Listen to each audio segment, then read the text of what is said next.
YouTubers? I am Jason Wiersema. This is Tankers Fantasy Football, and we are going to break down some buy low, sell high candidates for you this evening. But before we get started, you know how we do here at Tankers Fantasy. Maybe you throw us a like, maybe you don't. Maybe you throw us a subscription up there, maybe you don't. Maybe you go fuck yourself. All right, without further ado, we're going to get right into Matt Breida. He had that sexy deluxe run on Monday Night Football, ended up scoring the 2 touchdowns, but he had only 1 fewer points on the night than the rest of his 3 games combined. So I don't know, this might be a sexy time to sell Matt Breida as an RB2. I mean, you can also, speak up a little bit of his coming up matchups. Maybe, get your trading partner a little bit excited about it. Maybe you tell him that the Rams are giving up the 4th most points and the Redskins are giving up the 7th most yards, and who are his next 2 opponents. Maybe you tell him those things, get him a little bit excited. Maybe you get some high-end RB2 value for Matt Breida. Another guy, Sony Michel, I kind of had written off. Went out there, made me shut my mouth a little bit. Went up, got the 21 PPR points. Actually caught his ass 3 balls, which I think maybe a little bit of illusion. I think he was just kind of filling in for Rex Burkhead since Burkhead wasn't active and Damian Harris was a healthy scratch again. I don't know if those 3 receptions are going to continue to happen, but he did look all right doing it. Ran about 18 pass routes, had the 3 catches for the 36 yards, and his matchups coming up are kind of sexy deluxe. You got the Giants giving up the 4th most yards, then he plays the Jets, and he's got the Browns giving up the 7th most points to opposing running backs, and then he plays the Ravens, who are giving up the 3rd most touchdowns to opposing running backs. So I don't know, I'm thinking Sony Michel might be almost like a hold right now. Maybe you wait a couple weeks, maybe he has a couple more solid RB2 weeks, and then you sell him high. All right, we got some Chase Edmonds out there. I think this is the time, if you are the Chase Edmonds owner and you don't own David Johnson, I think this is time where you can go out there and you can get top dollar for Chase Edmonds from the David Johnson owner. David Johnson has that sore back going on. Chase Edmonds did look pretty spry in relief, so I think if David Johnson went down, Chase Edmonds could be a solid RB2 for you. So, I mean, but then, you're holding on to him, you're waiting for that to happen. But I think instead of doing that, you should be able to, trade him for a guy you can flex on a weekly basis. Go ahead and trade him away to the David Johnson owner for a guy you can depend on a weekly basis without relying on an injury. All right, we got some Devin Singletary. Should be back after the bye week. The Bills are on bye week this week. He hasn't played since week 2. The owner's probably getting a little frustrated. He's on bye, so he's definitely not playing this week. So maybe go out there and swoop up on him, get him cheap, because his matchups coming up are sexy deluxe. Coming out of the bye, he has the Miami Dolphins. They're giving up the most yards and touchdowns of running back. Then he plays the Pats, which is a little bit tough out there, but then back straight into sexy deluxe territory with the Redskins, Browns, and the Dolphins again in the 3 weeks following the Patriot game. So I think if you can get Devin Singletary out there for pennies on the dollar right now, and you should be able to, I would go out there and give that a look. Oh, we got some James Conner. We got some Jalen Samuel. He's going to miss at least a month. So it's probably going to be looking at the James Conner. He's going to get the bulk of the carries. He's going to get the lion's share back up into that 80 to 90% of snaps. But, I mean, we're talking about 3rd-string quarterbacks here. So, I mean, I don't think we're going to have very many sustained drives. So I think I'd still go out there and try to sell James Conner. Try to sell him on the narrative that he's going to be the workhorse now that Jalen Samuel's out. Sell him on that narrative that he can still be a high-end RB2, back-end RB1. And if you can get that type of return for him, I would go ahead and definitely do so. Melvin Gordon, kind of went out there and had a little stinker for you in his first game action, but I'm not really that worried about it. I think he can return to form. I think he did fuck himself over. I think he cost himself a whole lot of money by holding out and allowing the Chargers to show you that Austin Eckler is a very capable NFL running back. I do not think Melvin Gordon is going to be able to cash in on the offseason whatsoever, but if he wants to cash in at all, he's going to have to get his head out of his ass, and he's going to have to start playing good football. And if I think you can get out there and swoop in on him cheap, that would be a good move.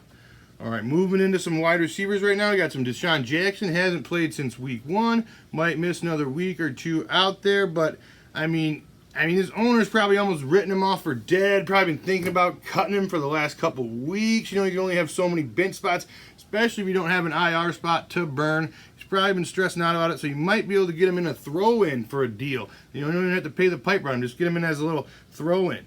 I got Mike Evans. I thought the window was closed on trading for Mike Evans, but he went out there and got you that goose egg in week 5, and that window is cracked open again. So if you can go out there and score yourself some Mike Evans, I would look to do so.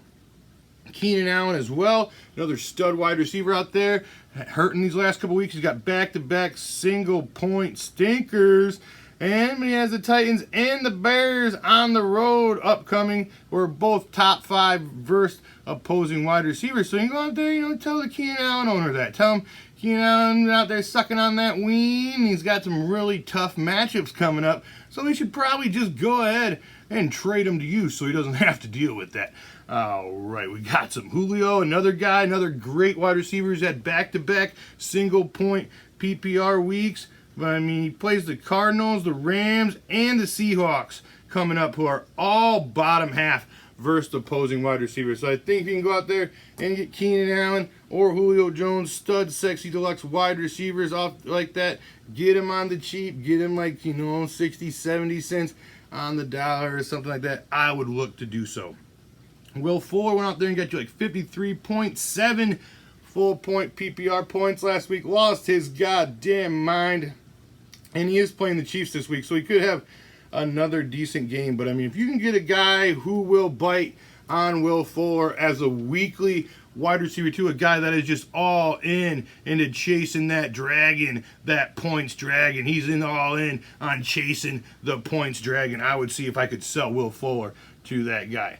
I got Christian Kirk. He could practice this week, but you don't know if he'd be back this week or not. He was averaging over 9 targets a game when he was out there. He's back this week. It's a sexy deluxe return. He's playing the Falcons, who just got absolutely demolished by Will Fuller, as we saw.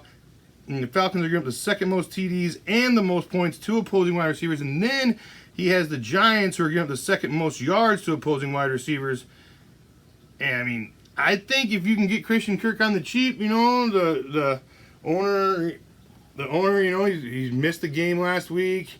He's probably thinking that he doesn't know if he's going to start him or not when he comes back. I think Christian Kirk can be a solid flex play for you for the rest of the season. So I'd go ahead and try to get it sexy on some of that action. All right, well, we got some guys right now. We're going to bring it out. Haven't seen it for a while. Haven't seen you for a while, Golden Shovel. We are going to bring out the Golden Shovel, give it a little slappy poo, get it to wake up out there. But these are guys who I just don't think are going to turn it around this season. We got some Odell Beckham Jr. Give him a slap. Oh, give him 2. The bell tolls for OBJ. I think this Cleveland Brown offensive line is absolutely trash. Baker Mayfield does not have time to get the ball to the legs of OBJ. They're trying to find ways to give it to him. They're letting him throw the ball. They're letting him run the ball a couple times.